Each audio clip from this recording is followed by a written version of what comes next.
All right. Well,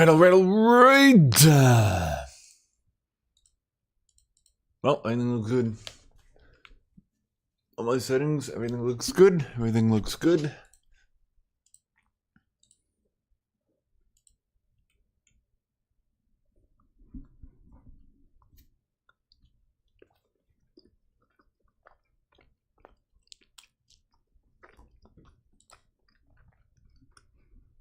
Hello, everybody. Hello, Rivats.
I am gonna play KSANTE. KSANTE! It's time to play.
I tried Sojin Jags.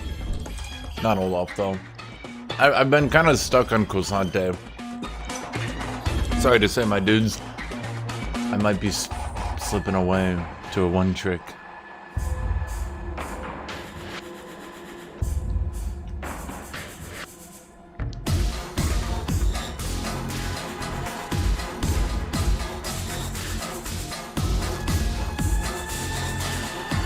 A KSANTE trick.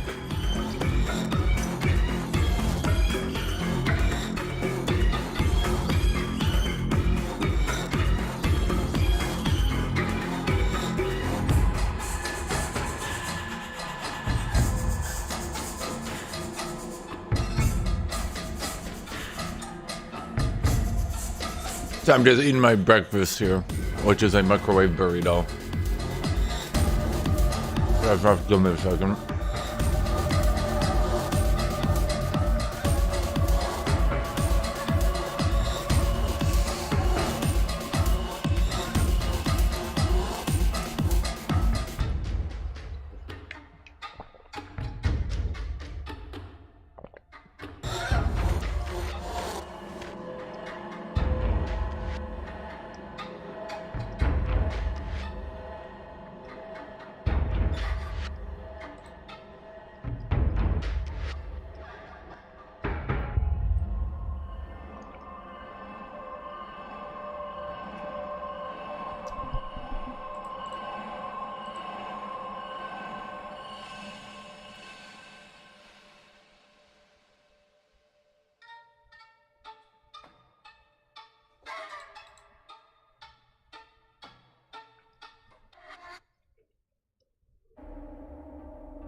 I mean, KSANTE is just really fun.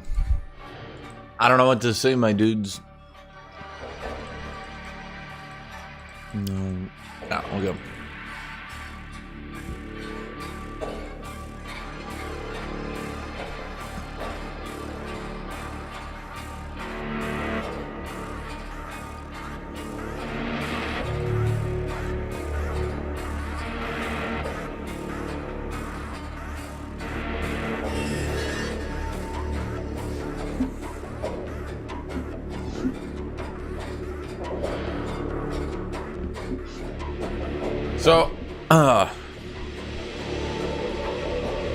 So I did learn one thing about Victoria 3.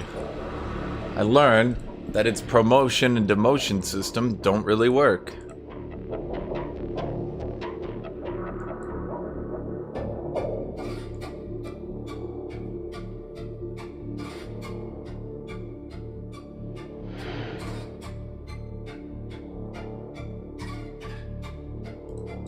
Because it promotes any population to any population. So a peasant can become a capitalist instantly.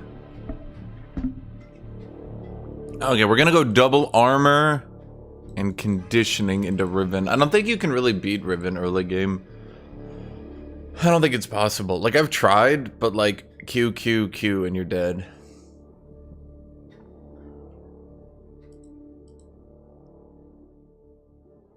Never mind.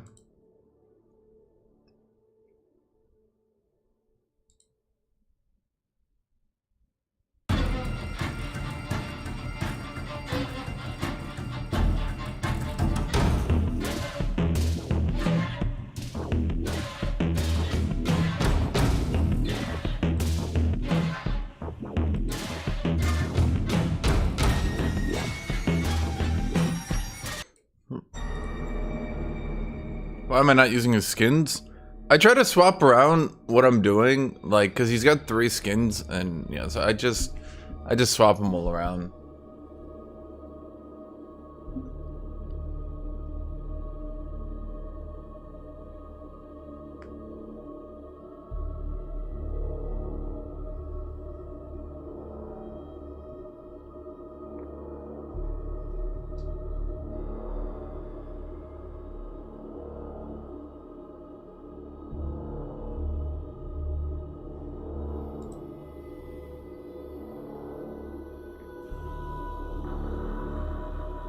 Remember, it's not an energy based, she's cooldown based. I can't tell if Spirit Social was actually a buff for her or not. I guess it does give her a 3 item combo. She does seem to be doing better. We'll see.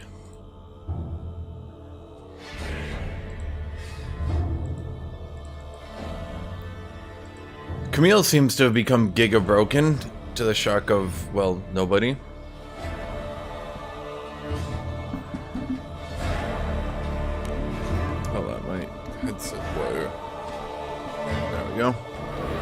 Boy, I really was... My objective was to start stream and then just have 10 minutes of dead air where I don't do anything. What is Camille's new build? Looks like just the same, except you slot in a Ravenous... Or sorry, a Spirit Social at some point. So basically the build of Divine Sunder, Lucidity Boots, and Ravenous Hydra just got buffed and now she's broken. Yay. Probably the same thing happening with Fiora.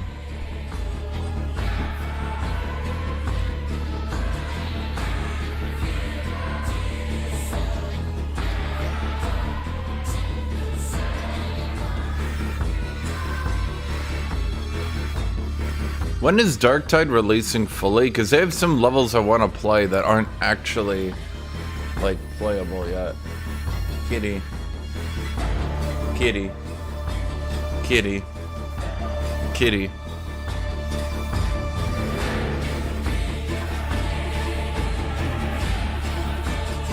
Hey, there you go, kitty.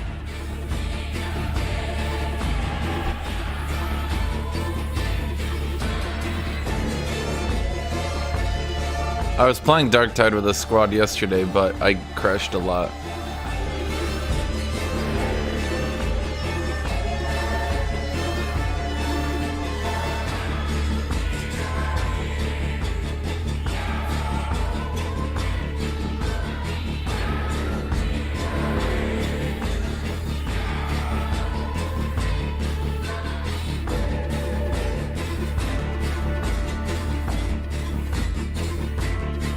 Is Vlad good? Yeah, he's good. They did buff him enough. I don't even remember Fiora's win rate, man. I just permaban her forever and ever and ever.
Darius.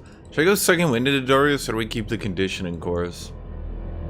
I can't really beat Darius if I don't go for the early game. I can beat him if I go for the early game, but I think a lot of people...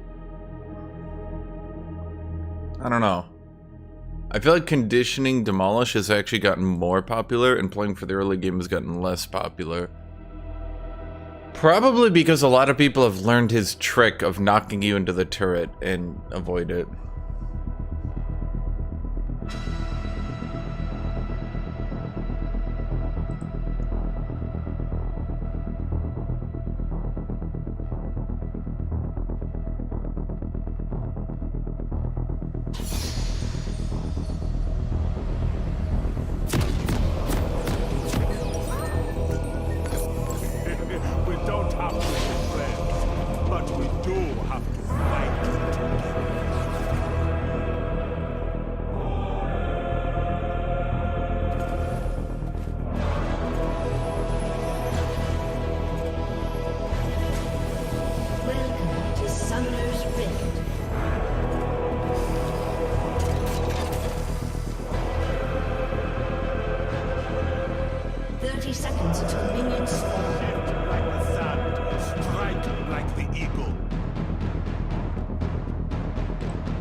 I think a lot of people just play poorly into KSANTE